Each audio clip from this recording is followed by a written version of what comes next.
Hace 26 años que secuestraron a Miguel Ángel Blanco. Tenía 20 años. Y que esta semana se cumple el 26º aniversario de aquel fatídico asesinato.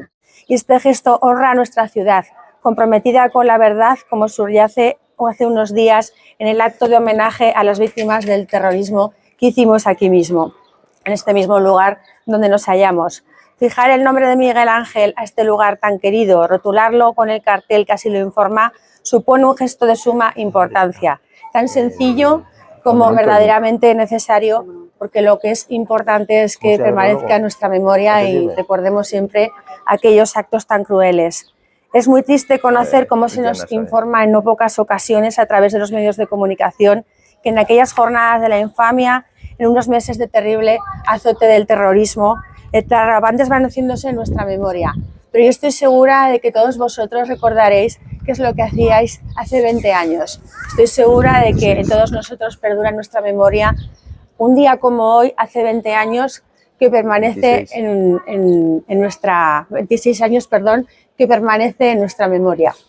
Esta circunstancia, y lo digo con rotundidad, es una desgracia para la sociedad española y un error que no podemos permitirnos nunca más. Hemos de ser capaces de mantener vivo el recuerdo de quienes pagaron el precio por nuestra libertad. Hemos de ser capaces de recordar que el terrorismo pone en juego la paz y la convivencia social y que además la ausencia de paz tiene como consecuencia la pérdida de libertad y de una parte mayoritaria de los ciudadanos. La libertad junto con la vida son los mayores bienes que poseemos las personas. El respeto y la promoción de la vida y la libertad es, por tanto, la piedra de toque que distingue a las sociedades civilizadas. Lo saben bien las personas del País Vasco que lo han sufrido, pero también lo sabemos en Aragón. Cientos de ellas, cientos de personas fueron asesinadas, acosadas y vilipendiadas por la amenaza terrorista de ETA y también de otros grupos como en otros países también ocurrieron.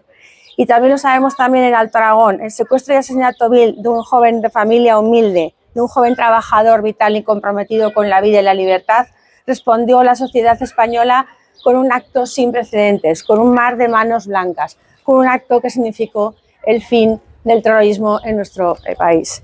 Aquellos días, nuestro invitado de hoy, Iñaki Ortega, vivió aquellas jornadas como presidente de Nuevas Generaciones del País Vasco y por lo tanto conoció a Miguel Ángel Blanco. Gracias, Iñaki, por acompañarnos. Muchas gracias a todos.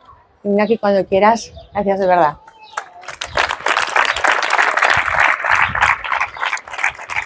Yo estudié en la misma facultad que Miguel Ángel Blanco y Miguel Ángel Blanco era de las Nuevas Generaciones, era un chico que estaba en Nuevas Generaciones y yo era presidente de las Nuevas Generaciones del País Vasco y entonces pues también en esa época de juventud, que yo tenía veintitantos años, él también tenía veintitantos, pues tienes esa, ¿verdad? Esa ilusión por cambiar las cosas, a veces un poco inconsciente, ¿no? En nuestro caso, evidentemente inconsciente, porque luego pasó lo que pasó, ¿no? Pero además de recordar, en mi caso, yo quiero no recordaros a vosotros, que seguramente todos, porque veo vuestras edades, teníais muy claro dónde estabais hace 26 años. Todos recordaréis, ¿no? Pero hay mucha gente que no lo recuerda, porque es joven y porque ha pasado mucho tiempo. 26 años son muchos años en una vida. Hay gente que tiene veintitantos años hoy, hay gente que tiene la edad de Miguel Ángel cuando le mataron, 29, es imposible que recuerde nada, ¿no? Y entonces yo, aquí hoy en Huesca, que he venido encantado, y le doy las gracias a Nuevas Generaciones, a su presidenta por haberme invitado, a la alcaldesa por estar aquí hoy, seguramente pues con muchas obligaciones cuando tienes la responsabilidad de una ciudad como Huesca, al subdelegado y a los colegas del ayuntamiento y a los amigos del Partido Popular que están aquí, porque hay cosas, pues todos tenemos que hacer cosas, o por lo menos estar a la sombra, ¿verdad? O tomando un refresco, ¿no? Y estáis aquí hoy, ¿no? Pero hay gente que no está aquí hoy, la mayoría, claro, y hay gente que no sabe quién fue Miguel Ángel Blanco. Entonces hay que decirles que piensen en alguien que tenga 29 años que conozcan. Y entonces os animo a que penséis en alguien que tiene 29 años ahora. Pensar un poco en alguien que tenga 28, 27, 26 años, 20 y tantos años.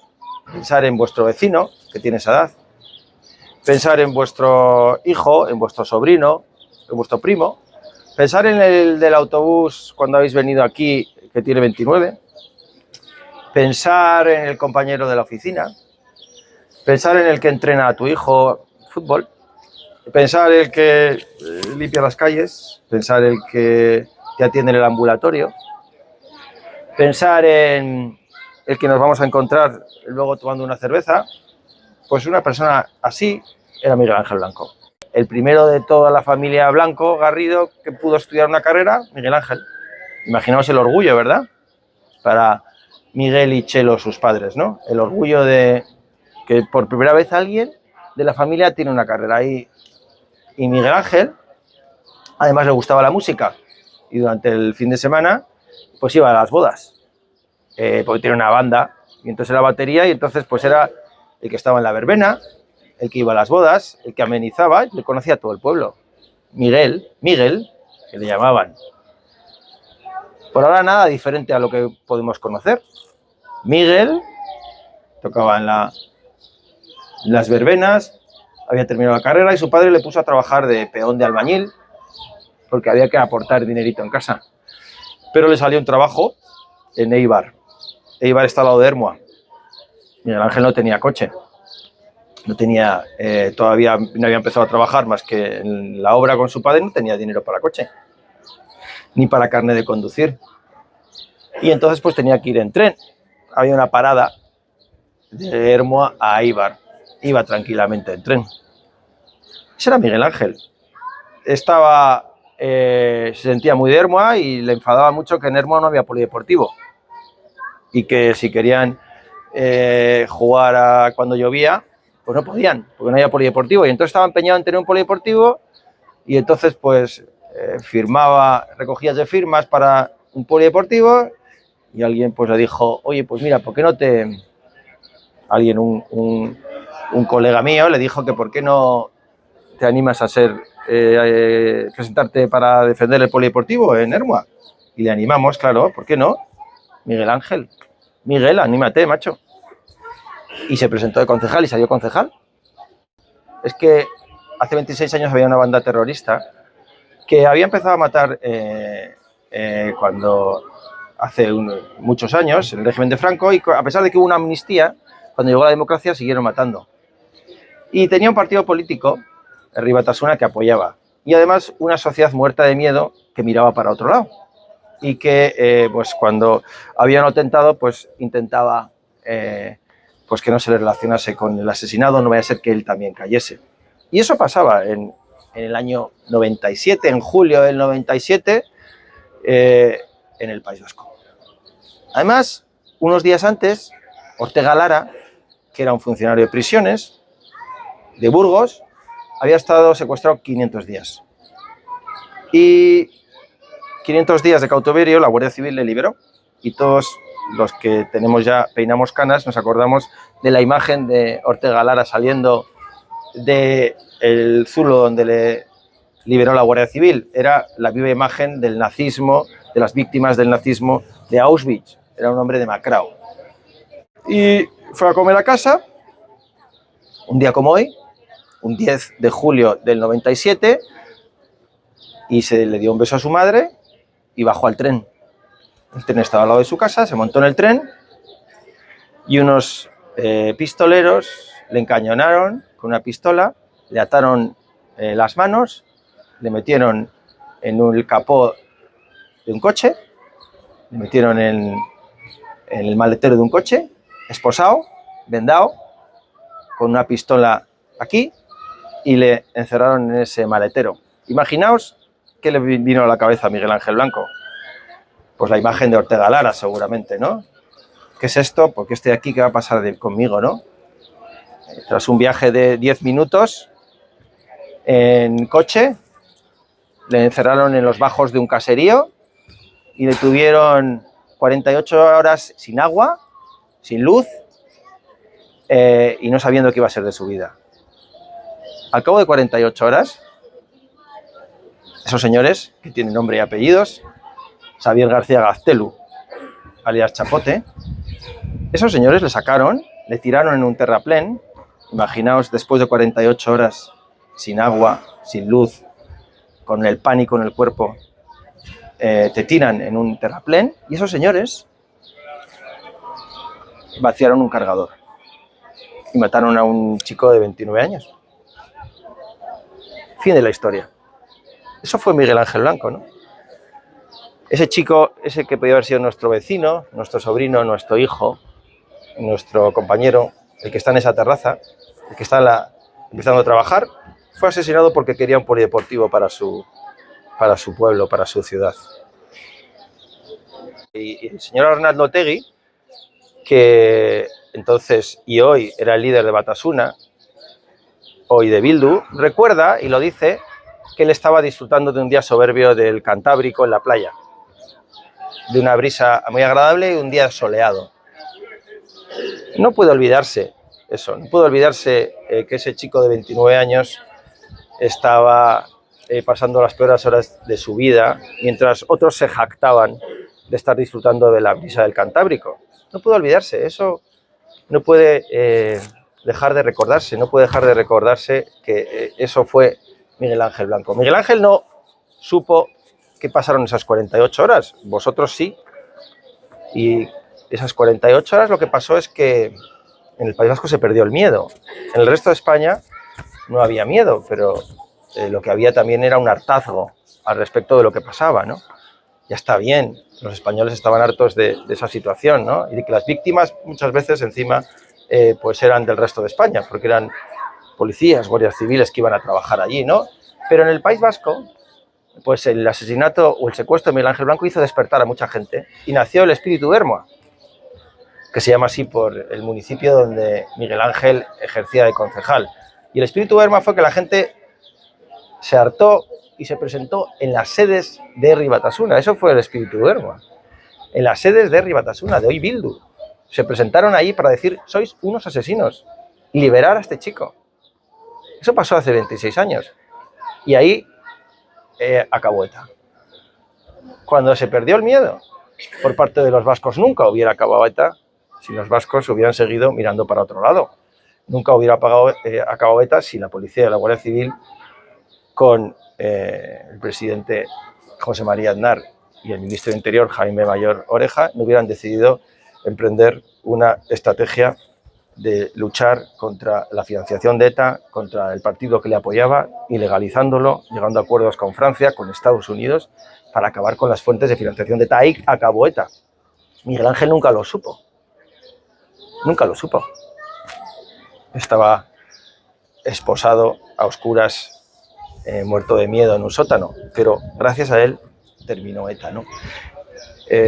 Semilla del odio, pues sí hay, porque señores, por citarles de alguna manera o mencionarles de alguna manera, condenados por ETA, han estado en las listas de Bildu.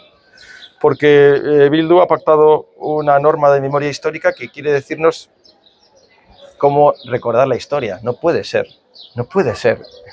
que los señores que condenaron a Miguel Ángel Blanco nos digan cómo recordar la historia.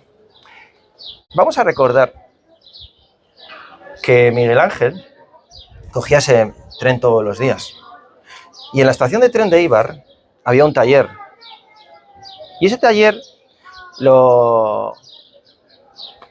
un taller de coches que lo gestionaba un tipo que se llamaba Ibon Muñoa. Ibon Muñoa era concejal de Bildu, de Batasuna, en Eibar. Y todos los días veía a este chaval. ¿Y este del PP qué hace viniendo aquí a Eibar? ¿Este qué hace aquí? No, es concejal de Ermua. ¿Qué hace aquí? Que trabaja aquí en el consulting.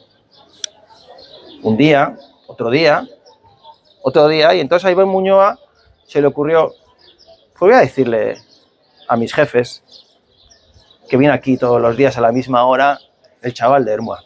Y se lo dijo a sus jefes. Y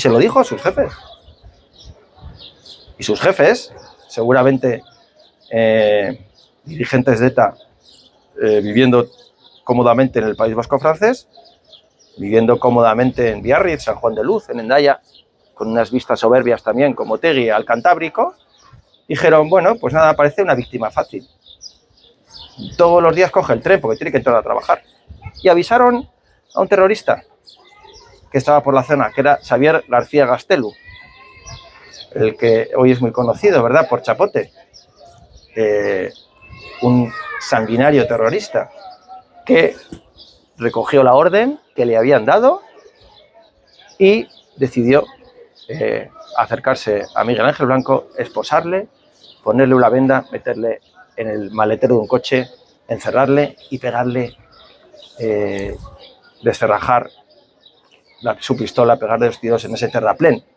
Eso pasó, pero no pasó por casualidad, pasó porque hay un señor que era concejal de un partido político que hoy nos dice cómo tenemos que recordar la historia de este país. Eso pasó hace 26 años. Y los que estaban en ese partido político apoyando a ETA y estaban esos días celebrando que habían matado a Miguel Ángel Blanco, celebrando literalmente, hoy son parte de la gobernabilidad del país. No lo olvidemos, porque un país, una ciudad, un pueblo que olvida está condenado a vivir los mismos hechos. Muchísimas gracias por invitarme. Es un honor estar en Huesca con todos vosotros. Muchas gracias.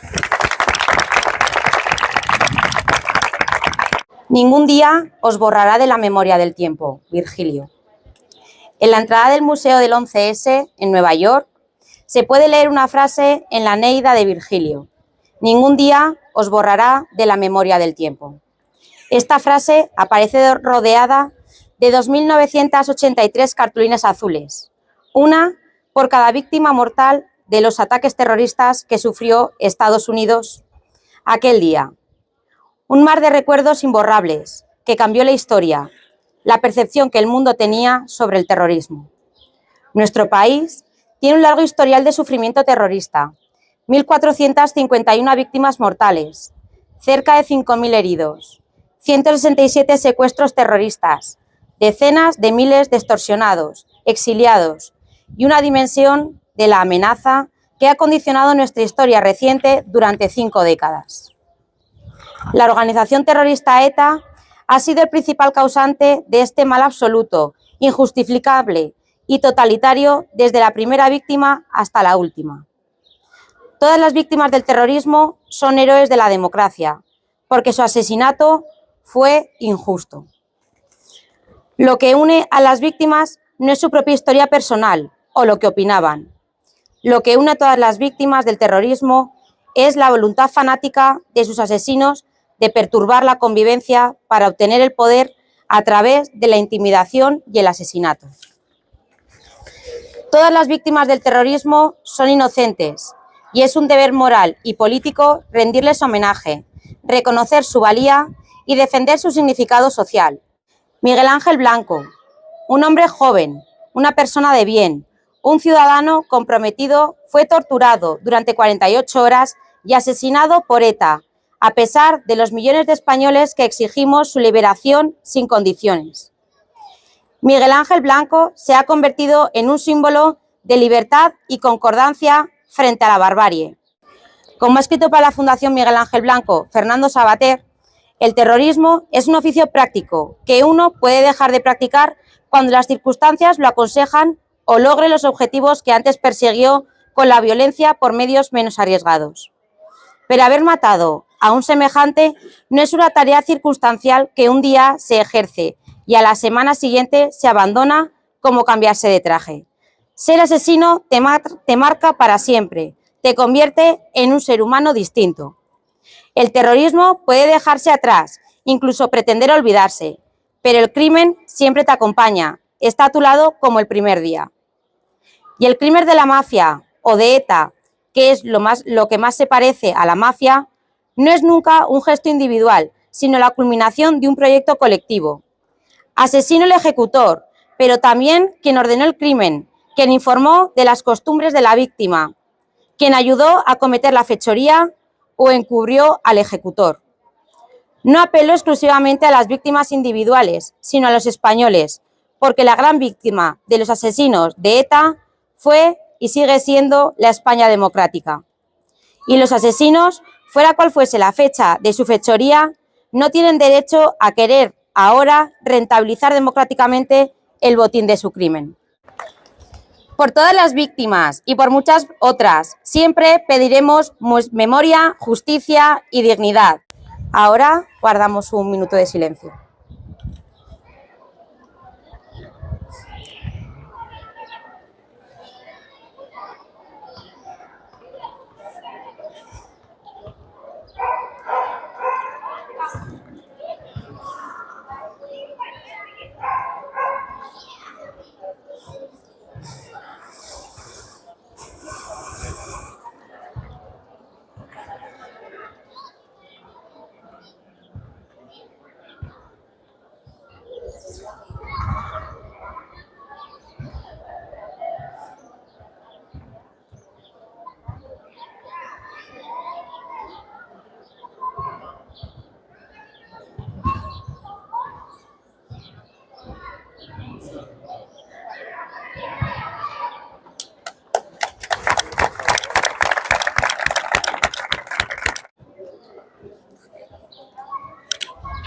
Déjala, la dejamos aquí.